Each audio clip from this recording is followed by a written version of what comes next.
Olá, pessoal. Quem fala com vocês é a professora Mariane Raposo e hoje eu vou apresentar o módulo 2 do curso de contação de histórias, histórias de cunhãs e gringos. Então, a nossa aula de hoje é sobre as formas de apresentação das histórias. Quais são as formas que eu posso usar para contar as histórias? Então, sobre a contação de histórias, no módulo 1, vocês tiveram contato com o conceito de contação de histórias, tiveram um espaço para refletir sobre as experiências e sobre como é feita essa prática, sobre o que significa essa prática para vocês, além de entender o que são cunhãs e o que são griots. Ok, gente, desculpa. No segundo módulo, agora, o nosso objetivo é entender que recursos, que meios, que métodos a gente pode usar para apresentar essas histórias. Então, desses métodos de contação de histórias, nós temos a simples narrativa, com o livro, com gravuras, com o flanelógrafo, com desenhos e com a interferência do narrador e dos ouvintes. Nós vamos ver a seguir com calma cada uma delas. Não existe um método melhor ou pior de contação de histórias. Isso é muito importante da gente saber. Cada método vai se adaptar a uma situação, a um contexto, a um grupo de pessoas, a uma situação pessoal nossa. A própria história vai pedir um método ou outro. Então, não existe um método que seja excelente e outro método que seja mais ou menos ou que seja ruim. Cada um deles vai se adaptar à necessidade do momento. O primeiro deles que nós vamos ver é a simples narrativa. A simples narrativa é como quando nós só contamos a história. Ele é o mais simples, o mais antigo, o mais tradicional e o mais autêntico modo de contar histórias que nós temos. É quando eu sento e conto uma história para vocês. Imagina o avô da gente, o pai da gente, um professor, alguém mais velho, algum colega, ou você conversando com um amigo quando você vai contar alguma coisa. Você vai contar aquela história e isso é uma simples narrativa. Quando nós estamos trabalhando com contação de histórias, no sentido que nós estamos dando de interpretação, nós vamos trabalhar com essa simples narrativa, tomando alguns cuidados.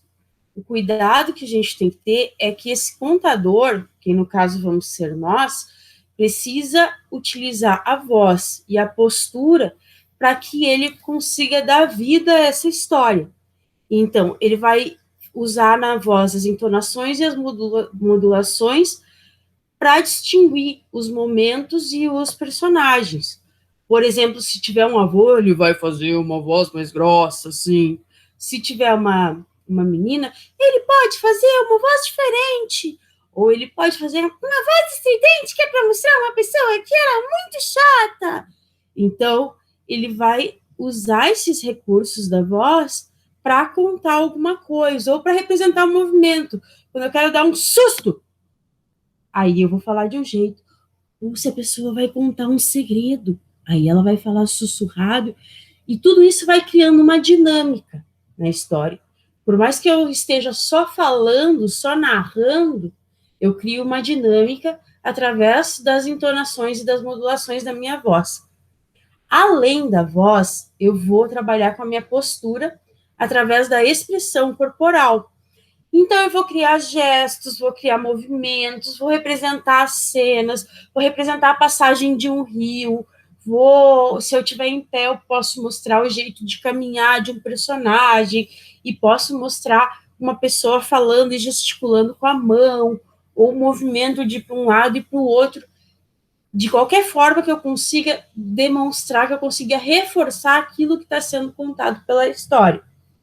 Então, provavelmente, todos nós já tivemos contato e temos no nosso dia a dia contato com a simples narrativa, seja de histórias fictícias, de histórias inventadas ou de histórias reais, né? Como eu falei para vocês, quando um amigo vem contar uma coisa para a gente, é uma simples narrativa. Quem sabe não tenha todo esse enredo em volta, mas é uma narrativa, uma simples narrativa.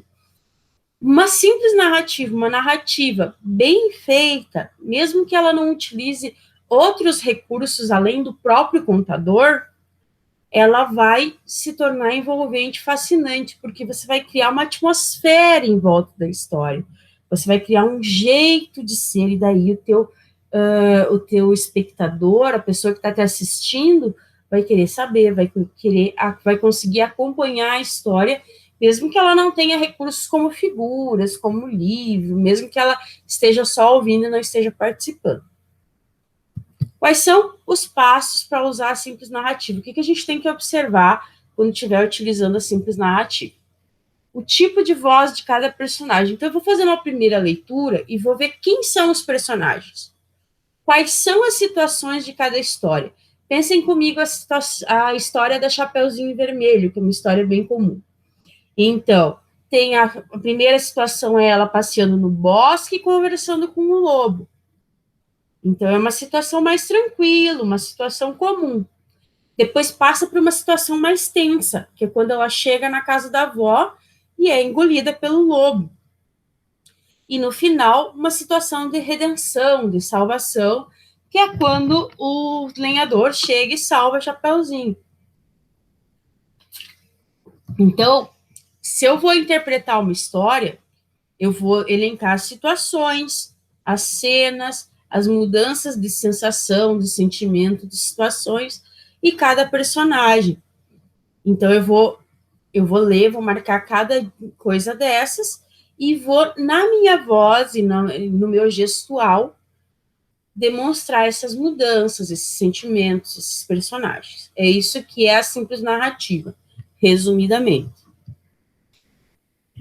Muito importante a gente lembrar que esses passos de separar, de fazer uma primeira leitura, separar quem são os personagens, quais são as situações, quais são as mudanças de cenário, de sentido e de sensação, tem que ser observados nos outros métodos também.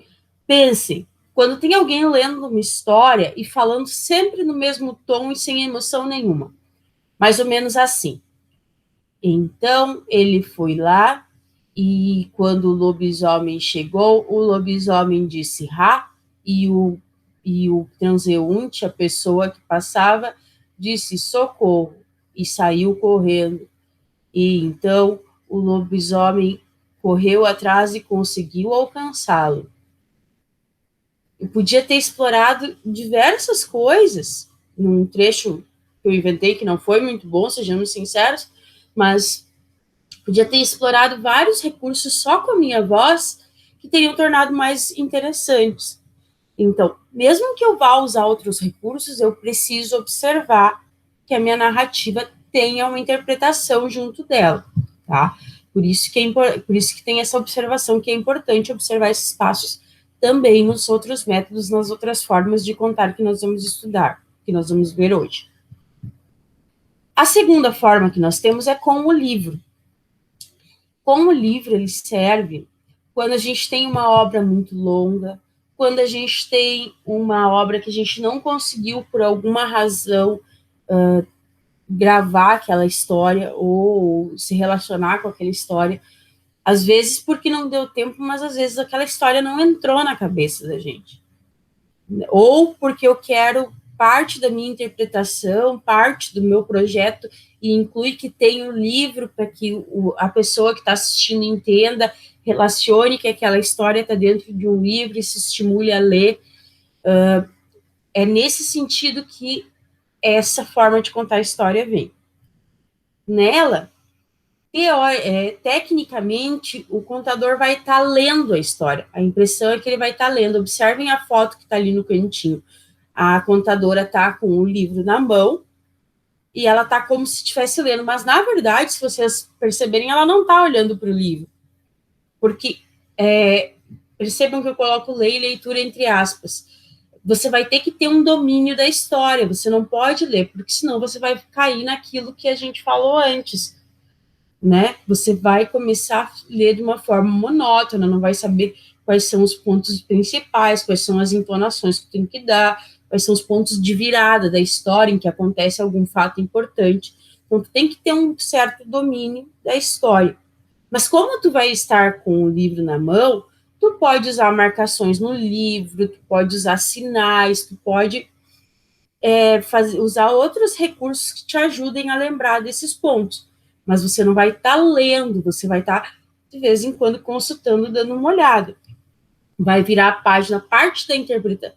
A leitura, ou fazer de conta que está lendo, é parte da interpretação nesse tipo de contar história, porque você vai virar a página, você vai olhar para o livro e olhar para a plateia. É a ideia de que a história sai de um livro. É isso que tu está contando, quando tu usa essa técnica, essa forma de contar história. Então, a interpretação inclui a leitura, entre aspas, porque você não vai ler de cabo a rabo, mas vai ler pedaços e vai fazer uma interpretação utilizando o livro. Então, quando eu vou realizar a contação com o livro, eu preciso ler a história mais de uma vez e marcar as principais partes e os pontos chaves da interpretação. Onde muda a história, quais são os personagens, quando um personagem surge, quando um personagem sai, como é que seria a voz de um personagem, qual é a sensação, tudo aquilo que a gente trabalhou antes, a gente vai trabalhar, mas a gente vai ter que ler aqui mais de uma vez, justamente para ter um domínio da história. Se tiver, principalmente se você tiver dificuldade de gravar a história, marque os pontos, marque pontos estratégicos que te ajudem a lembrar para onde está indo a história.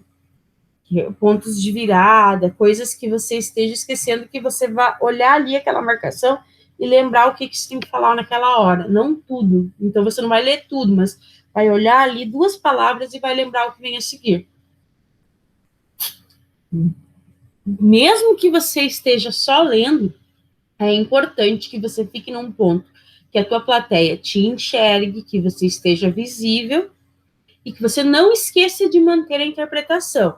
Você também vai trabalhar a voz e a postura, mas vai estar lendo. Parte disso vai ser a leitura, entre aspas, do livro.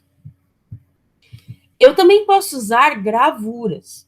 Contar histórias com gravuras é quando eu pego um livro com figuras, um livro com ilustrações, e eu utilizo, no lugar de estar lendo o livro, eu vou mostrando o livro para a minha plateia. Então, observem que a contadora, na imagem da direita, ela está com o livro na mão, mas o livro está virado para as crianças. Por quê? Porque as crianças estão olhando o livro, olhando as imagens e acompanhando a história.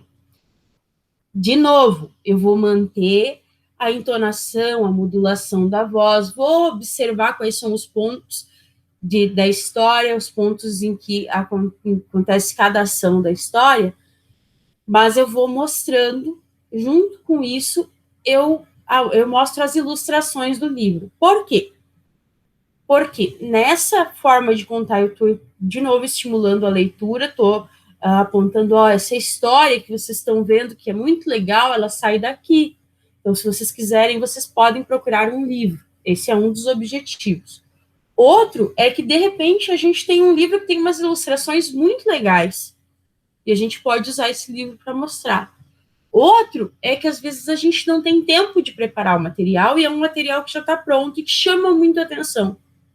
E outra que é um material de referência, por último, porque ele é um material de referência. Então, a referência para quem está assistindo a contação de histórias daquele trecho fica mais claro ainda por causa da imagem do livro. Quando você vai usar o livro, você tem que ter um domínio maior da história, porque você não vai estar lendo, mas a tua referência, ao invés de ser um trecho marcado do livro, vai ser a figura.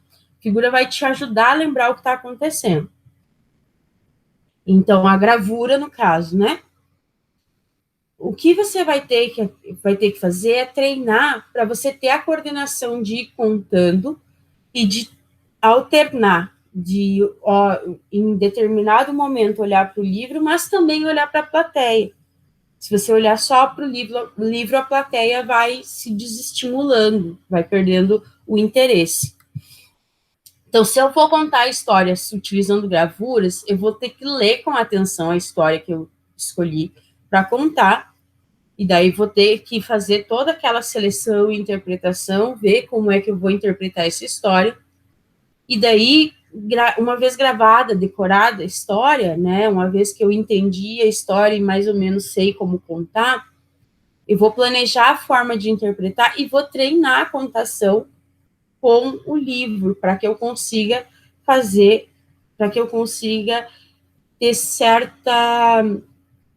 ter mais habilidade na hora de fazer essa história com as imagens me auxiliando.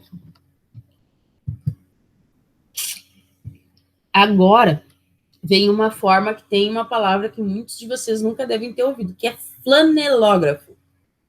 Flanelógrafo é um suporte. A foto cortou um pouquinho, mas se vocês verem bem no cantinho ali da contadora, tem uma parte azul com umas figuras. Flanelógrafo é esse suporte, que ele tem flanela, mas também pode ter feltro ou outros materiais similares. Nesse suporte, um papelão forrado, um quadro forrado com um desses tecidos, eu vou colando figuras também de tecido ou de outro material que tem velcro atrás, geralmente. Então, à medida que os personagens vão entrando na história, eu vou colando eles com velcro. Eu posso separar partes, cada parte do flanelógrafo para uma parte da história. Então, vamos voltar lá para a história do Chapeuzinho Vermelho. Posso dividir meu flanelógrafo em duas partes. Uma parte vai ser o bosque, a parte de cima é o bosque, e da metade para baixo é a casa da avó. E daí, à medida que os personagens chegam, eu vou colando eles no suporte. Então, eu vou lá, Chapeuzinho pegou doces com sua mãe e foi passear no bosque. Eu colo a mãe, a Chapeuzinho, e simula uma conversa. Chapeuzinho, leve esses doces para sua avó que está doente e faz muito tempo que ninguém vai visitá-la, mas não vá pelo bosque porque é perigoso. Sim, mamãe, pode deixar que eu vou pelo caminho certo. E Chapeuzinho saiu. Aí a mãe da Chapeuzinho não vai mais aparecer na história. Eu descolo do flanelógrafo. Então, os personagens vão aparecendo e vão sendo colocados e tirados, porque eles têm esse véu que eu consigo colar e descolar do suporte. Quando eu vou utilizar essa técnica, eu vou proceder da mesma forma que na apresentação de gravuras. Eu vou ter que ler a história, vou ter que ter um certo domínio da história e vou ter que ter um domínio de ir colocando as gravuras ou não. Eu preciso ter um suporte em que elas estejam organizadas, que eu consiga ver. Então, eu posso deixar numa mesa auxiliar atrás do flanelógrafo, ou eu posso ter um avental com bolso, posso fazer um avental com bolso e ter elas no meu avental com bolso. Só que no avental com bolso eu vou ter que procurar às vezes. Então, se eu deixar dentro de uma caixa, elas podem sair de ordem, e então eu vou me atrapalhar na hora de contar a história. Então, eu preciso organizar essas figuras, essas imagens de tecido ou de outro material que eu vou colar e descolar do flanelógrafo, do suporte de flanela ou de feltro. E eu preciso treinar, porque eu preciso conseguir contar a história e ir colocando sem me atrapalhar. Essa é a maior dificuldade desse método. Eu também posso apresentar com desenhos. Prof. Mari, qual que é a diferença de apresentar com desenhos e com gravuras? Com gravuras, eu vou usar o material que já está no livro. Então, eu vou pegar lá um livro do Chapeuzinho Amarelo, do Chico Buarque de Holanda, que tem um livro já com as imagens, vou mostrando as imagens e girando. Com desenho, eu vou ter que preparar um material. Geralmente são folhas avulsas ou placas ou quadros avulsos, né, que são soltos um por um, que eu quero dizer por avulso, e eu vou apresentando e soltando à medida que eu vou mostrando a história. Uma variável disso seria com fantoches, com dedoches, com palitoches, com pelúcias. Nesse sentido, é com apresentação com desenhos, tá? Então, nessa imagem, por exemplo, tem os desenhos vão aparecendo no quadro. Essa técnica, ela possibilita que você tenha marcações, que você tenha referências atrás da placa, do quadro ou do papel. Só que, claro que você não vai ter anotações gigantescas, né? Elas são lembretes ao longo da história. E pode ser, você tem que ver o teu suporte também, porque não pode aparecer a tua anotação através do suporte, né? O último exemplo que nós vamos ver é a contação de histórias com interferência do narrador e dos ouvintes. Essa é que eu coloquei para vocês que precisa de mais atenção e de mais desenvoltura. Por quê? Porque ela exige a criatividade de vocês. E aí, precisa dessa criatividade para tomar cuidado para não se perder. Geralmente são histórias que vão ter espaço para o narrador e para quem está ouvindo criar cenas, criar trechos, criar partes. Então, você pode fazer, por exemplo, hoje, pessoal, nós vamos fazer uma história sobre o cachorrinho. Onde o cachorrinho morava? Aí, aquele menininho que está levantando a mão ali, de repente diz, ele morava na rua, ele morava na casa da minha avó. E a partir daí, a história vai sendo criada. Ou histórias que já existiam, mas que tem trechos que a gente pode modificar. E aí vocês adivinhem o que a Chapeuzinho fez quando chegou na casa da avó. Vai ser aquele burburinho e eles vão participar. Nesse sentido, que é a nossa contação com interferência do narrador e dos ouvintes. Por quê? Porque eles vão desenvolver um papel de intervir, de participar, de, entre aspas, se meter na história. Um se meter favorável, bem-vindo. O que é importante nessa, principalmente nessa, mas nas outras também?